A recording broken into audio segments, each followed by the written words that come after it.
Mark. The Vikings, a week ago, we were talking about how they said, hey, we're going to officially start the process in finding a new GM. And they, basically let people know that there wouldn't be anything coming out on that until they have somebody to name as that GM. Well, they've stuff has come out anyway, and I saw some stuff in the Tribune and elsewhere that they got a list of 9 candidates that they've requested interviews with, in addition to Rob Brzezinski. So, and they're all assistant GMs with scouting backgrounds, I guess, except for Rob. But what do you think of that list? And anybody stick out to you? I think they cast a wide net to find the next non-Kwesi Adolfo-Mensah. The experiment officially has failed in their mind when they fired the guy in January, and now they've gone the more traditional scouting background. Like you said, Rob is a football guy, at least. Kwesi was just kind of an outsider, basically. An analytics guy, had some time with 49ers with the Browns, but was not your football guy. These are football guys. These are scouts. These are guys that have been brought up, as you see in the Green Bays and the Seattles, Kansas Cities, guys that, teams that are successful doing it this way. One of the ones that come out here in the last day or two or whatever was Reed Burkhardt, which I know Spielman really liked this guy. He's a younger guy, spent probably over 10 years as a scout with the Vikings. When George Payton went to Denver, he brought this guy along and then eventually named him his assistant GM.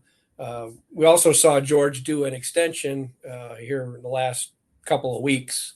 I'm sure that they did it, because I'm sure the Vikings were, if he was available, they were going to maybe bring George, try and get George to come back. But there's Reed Burkhardt. And you're seeing guys from, who would have thought that you'd want to get an assistant from Detroit? I think right. Ray Agnew, assistant from Miami. You're talking Kyle Smith. Guys that also have some ties to the Vikings. We mentioned the guy Terrence Gray with the Bills. Right. Was also a longtime scout with the Vikings. So yeah, the Seahawks, Nolan.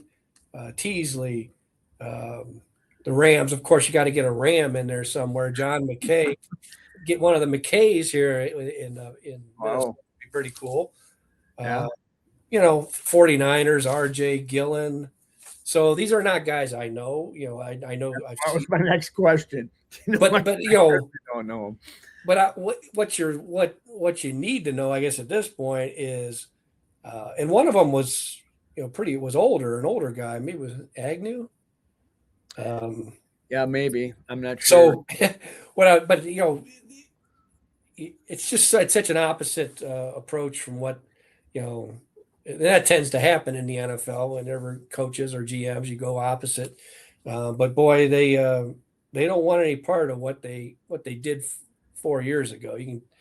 That jumps off the page at you as, we want, and I think it has to do with clearly when Kwesi stepped in front of the room or in front of the building representing the football side, he did not have the respect or the ability to lead that part of the team, in a way that the Vikings thought it could work.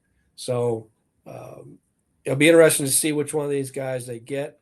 Mark, it's interesting. Excuse me. Interesting to me about Ray Agnew from the Lions. I mean, if he was there, and the Lions have been, building a great team over there. Finally, after many years of Matt Millen and really going backwards, they got a really good GM there. This guy was an assistant GM there, so he has probably learned a few things in Detroit, right?